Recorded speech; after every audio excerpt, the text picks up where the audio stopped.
estamos aquí en el programa Leer, Imaginar, Crear, un cuento de nunca acabar. Acorde con los tiempos, hoy vamos a abordar un tema de aquí de nuestro estado. Le hemos puesto de cómo el pianismo en Querétaro está construyendo su derrota. Y vamos a empezar.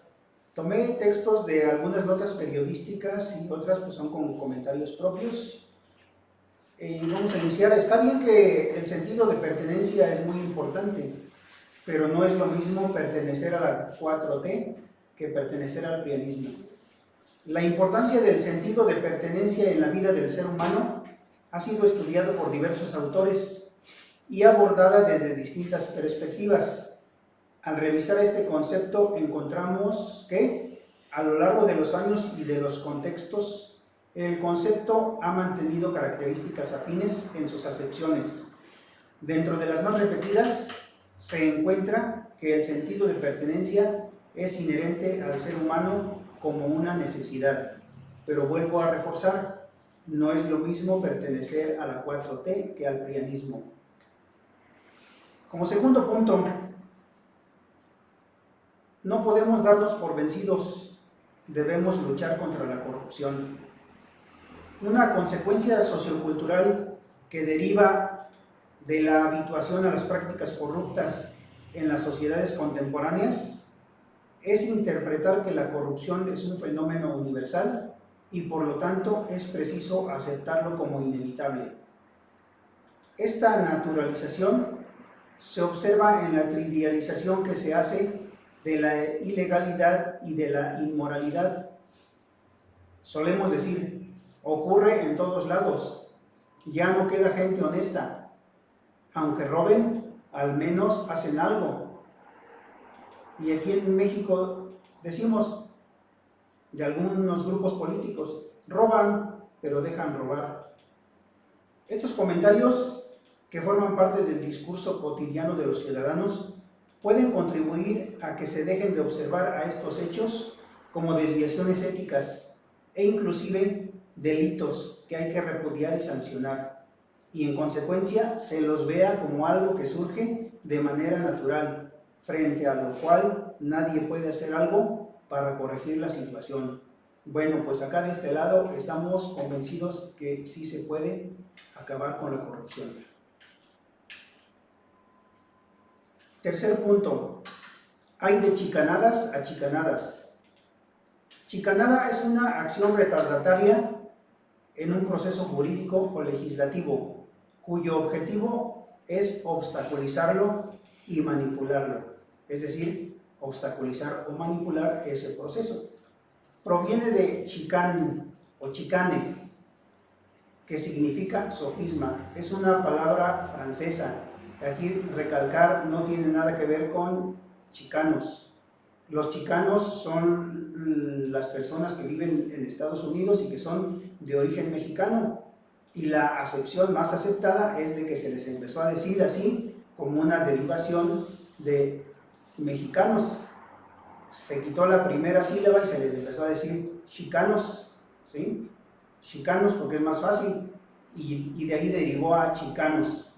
Entonces esta palabra chicanada no tiene nada que ver con chicano, porque luego solemos confundirnos. No, los estadounidenses de origen mexicano, como dice el presidente, la gran mayoría sigue conservando las raíces culturales y por lo tanto sigue tratando de mantenerse dentro del camino correcto.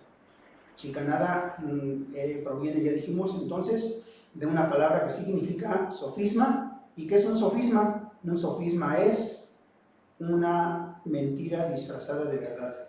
Bueno, un ejemplo muy socorrido entre los diputados o senadores de cualquier color es inventarse cualquier pretexto para no asistir el día en que se va a votar un asunto polémico o que de plano es perjudicial para los ciudadanos, o bien salirse antes de la votación y regresar cuando la votación ha terminado, o de plano ya no regresar y decir que de haber votado lo habría hecho en favor de la población. A ver si les suena familiar eso. Siguiente punto, las tácticas de la derecha. Una práctica común que los políticos de derecha aplican con los ciudadanos y con los opositores es hacerlos creer que son muy importantes, que son sus amigos, que su opinión les interesa, etcétera, etcétera. Yo le llamo a eso la táctica de la palmadita en la espalda. Otra, muy parecida, es hacerles creer que son de su equipo, que son de su clase social, que están del mismo lado, etcétera, etcétera. Es decir, explotan a su favor el sentido de pertenencia, del que ya hablamos. Cuando la contraparte es otro político, este último no puede declararse engañado. Él sabe bien de qué lado quiere estar.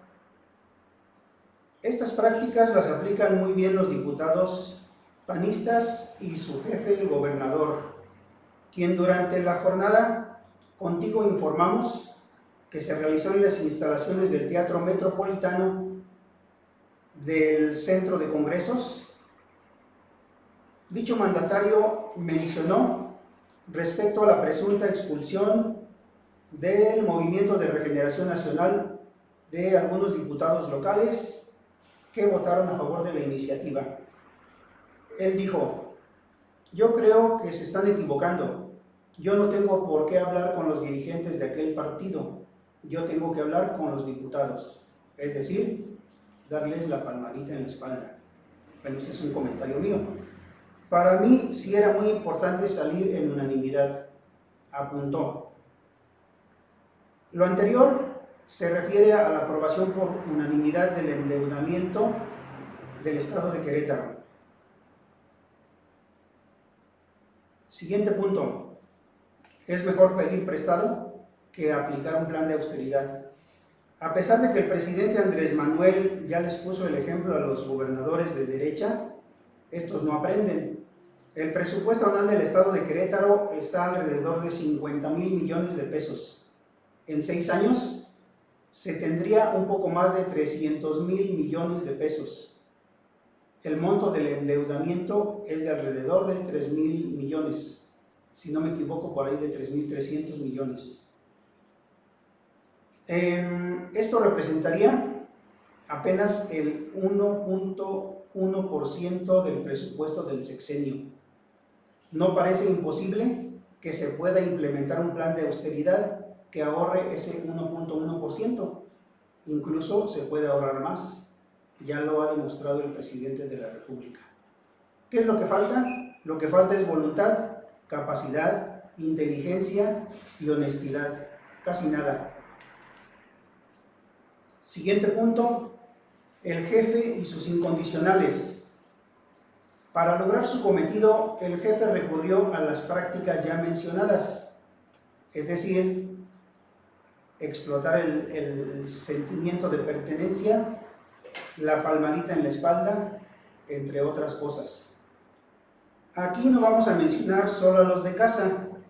La decisión fue de todos los integrantes de la legislatura local. Los vamos a mencionar en estricto orden alfabético a este grupo de héroes actuales. Yasmín Albellán Hernández, Luis Gerardo Ángeles Herrera, Maricruz Arellano Dorado, Ricardo Astudillo Suárez, Enrique Antonio Correa Sada, Mariela del Rosario Morán Ocampo, Alejandrina Verónica Galicia Castañón, Germaín Garfias Alcántara, Uriel Garfias Vázquez, Juan Guevara Montero del PRI, Juan José Jiménez Yáñez, Graciela Juárez Montes del PRI, Ana Paola López Virlain, Beatriz Guadalupe Marmolejo, Cristian Orihuela Gómez, Paul Hospital Carrera del PRI, Manuel Pozo Cabrera, Querétaro Independiente, Leticia Rubio Montes, Liz Selene Salazar Pérez, Marta Daniela Salgado Márquez, Querétaro Independiente, Armando Cinesio Leiva, Laura Andrea Tobar Saavedra, Guillermo Vega Guerrero, Dulce Imelda Ventura Rendón, Antonio Zapata Guerrero. Por cierto, también aprobaron antes el reemplacamiento y también la mayoría de ellos aprobaron la ley del agua. Bueno, hasta aquí con esta historia en tiempo real.